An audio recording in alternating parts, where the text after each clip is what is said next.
राधे राधे मित्रों, आज के इस वीडियो में हम जानेंगे गोपाष्टमी की महत्वपूर्ण व्रत कथा को सुनेंगे। गोपाष्टमी के महात्म को समझेंगे।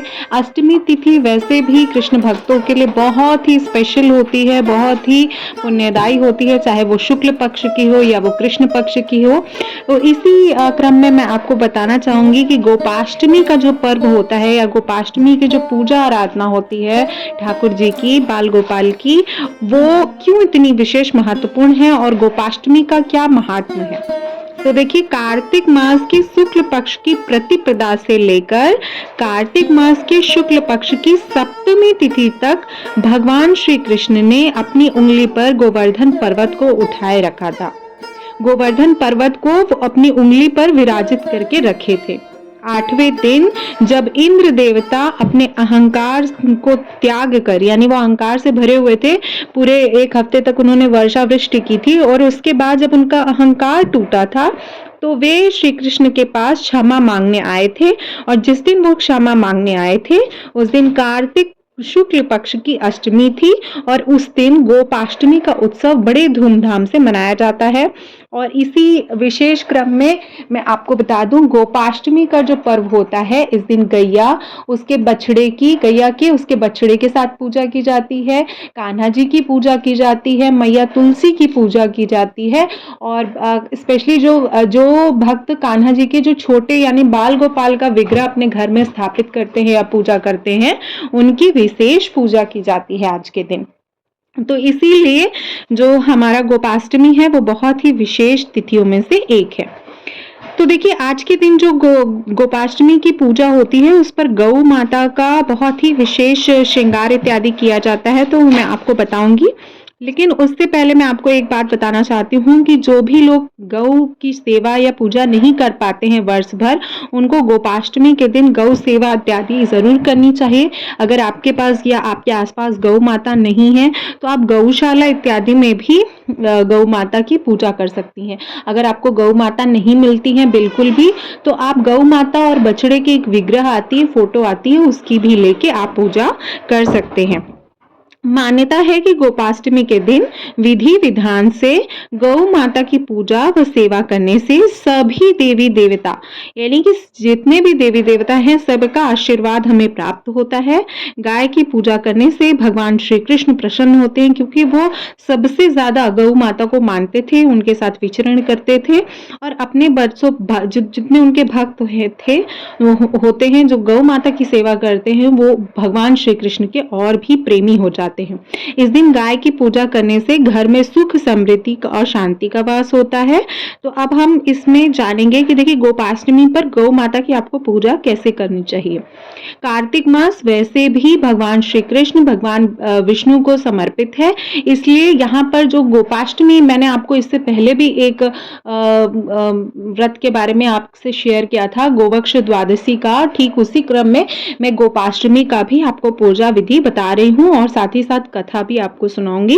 तो देखिए, अष्टमी तिथि पर आपको ब्रह्म मुहूर्त में, जैसे कि हम कार्तिक मास में वैसे भी स्नान इत्यादि करते हैं, वो सभी हमें करके भगवान श्री कृष्ण के समक्ष दीप प्रज्वलित करना चाहिए। इसके बाद गाय और उनके बछड़े को नहलाकर तैयार किया जाता है, और बहुत ही सुंदर तरीके से गैया और गौ माता और उनके बछड़े को, या बछड़े जो भी होता है, उसको हम लोग घुंघरू इत्यादि पहनाते हैं। 2-2 घुंघरू भी आप पहना सकते हैं रक्षा सूत्र में बांध के। और गाय को आभूषण पहनाया जाता है, उसके गले में हार पहनाया जाता है, उनके जो सींग होती है उसका श्रृंगार किया जाता है। और जैसे वृंदावन आदि क्षेत्रों में, यहाँ पर तो गौ माता के जो सींग होती है उसके बराबर बराबर कैप मिलती है, तो वो भी बहुत से लोग चढ़ाते हैं, और नहीं हो तो चुनरी भी चढ़ा सकते हैं। और अगर आपको कुछ भी ना मिले तो आप मौली जो होती है, यानी जो रक्षा सूत्र होता है, उसी को लंबा सा बांध के गौशाला में भी आप चढ़ा सकते हैं। आज के दिन भली भांति से गौ माता का पूजन किया जाता है, उनको भोजन कराया जाता है। देखिए, भोजन में ना आप उनको गुड़ दीजिए, ज्यादा तली भुनी चीजें गौ माता नहीं खाती हैं। हरे चारे हो गए, जैसे कि हरा चारा इत्यादि अगर आप देते हैं, रोटी इत्यादि, भूसी, चूनी, चोकर, ये सब दिया जाता है, दाल भी आप दे सकते हैं। तो इस तरह का भोजन आप गौ माता को दें। गोधूली बेला में जब गौ माता चर के वापस आती थी, तो उसके बाद गोधूली बेला में भी गौ माता का पूजन किया जाता था। और देख लीजिएगा, हम लोग के यहाँ तो सुबह ही पूजा किया जाता है। अगर गोधूली बेला में आपके यहाँ होता हो तो आप कर सकते हैं। ठीक है, तो इस तरह से हमें गौ माता का पूजन करना चाहिए। अब आइए सुनते हैं गोपाष्टमी की व्रत कथा। जब आप इस कथा का श्रवण करें तो हाथ में अक्षत पुष्प इत्यादि ले सकते हैं। उसके अलावा कुछ दक्षिणा भी ले सकते हैं। वो दक्षिणा आप गौशाला में दान कर दीजिएगा, गौशाला में गौ सेवा के निमित्त। ठीक है, तो आप 10 रुपए, 11 रुपए या फिर 111 रुपए या मतलब 51 रुपए, 21 रुपए, कुछ भी आप ले सकते हैं। वो आज के दिन आपको गौशाला में जरूर दान देनी चाहिए। संध्या काल में आप गौशाला में दान दे सकते हैं। ठीक है, तो देखिए, मान्यता के अनुसार गोपाष्टमी की व्रत कथा इस प्रकार है। कान्हा जी जिस दिन गौ चराने के लिए पहली बार घर से निकले थे, बचपन में जब छोटे थे कान्हा जी, 6 वर्ष की आयु से कम थे, तो वो बछड़ों को चढ़ाने जाते थे। क्योंकि पहले छोटे बच्चों को ना, जो छोटे ग्वाले होते थे वो बछड़ों को ही चराने जाते थे। जब ग्वाले बड़े हो जाते थे तो ही वो गौ माता को चराने जाते थे, क्योंकि छोटे बच्चों को वही कार्य दिया जाता है। तो पहली बार जब कान्हा जी 6 वर्ष के हुए, तो वो सबसे पहली बार जिस दिन गौओं को चराने गए थे, वो उस दिन कार्तिक मास के कृष्ण पक्ष की अष्टमी तिथि थी। इसीलिए इस तिथि को गोपाष्टमी के रूप में मनाया जाता है। गोपाष्टमी की पौराणिक कथा के अनुसार जब श्री कृष्ण 6 वर्ष के हुए, तो यशोदा जी से कहने लगे, मैया मैं अब बड़ा हो गया हूँ और अब मैं गैया चराऊंगा। यशोदा जी ने प्रेम पूर्वक पूछा, अच्छा लल्ला, अब तुम बड़े हो गए हो, बताओ अब हम क्या करें।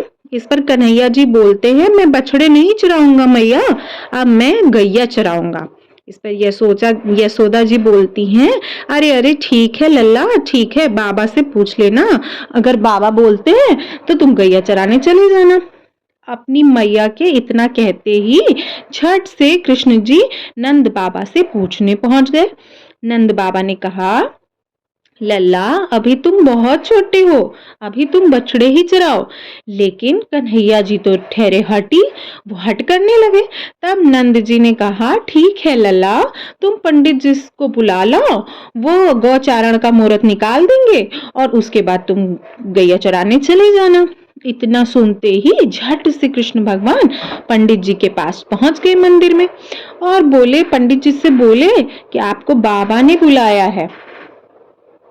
तो कान्हा जी दौड़ते दौड़ते पंडित जी के पास पंडित जी के पास जा पहुंचे और पंडित जी से बोले कि पंडित जी, बाबा ने बोला है कि आज जो है आपको गौ चारण का मुहूर्त निकालना है, तो आप मेरे साथ चलिए।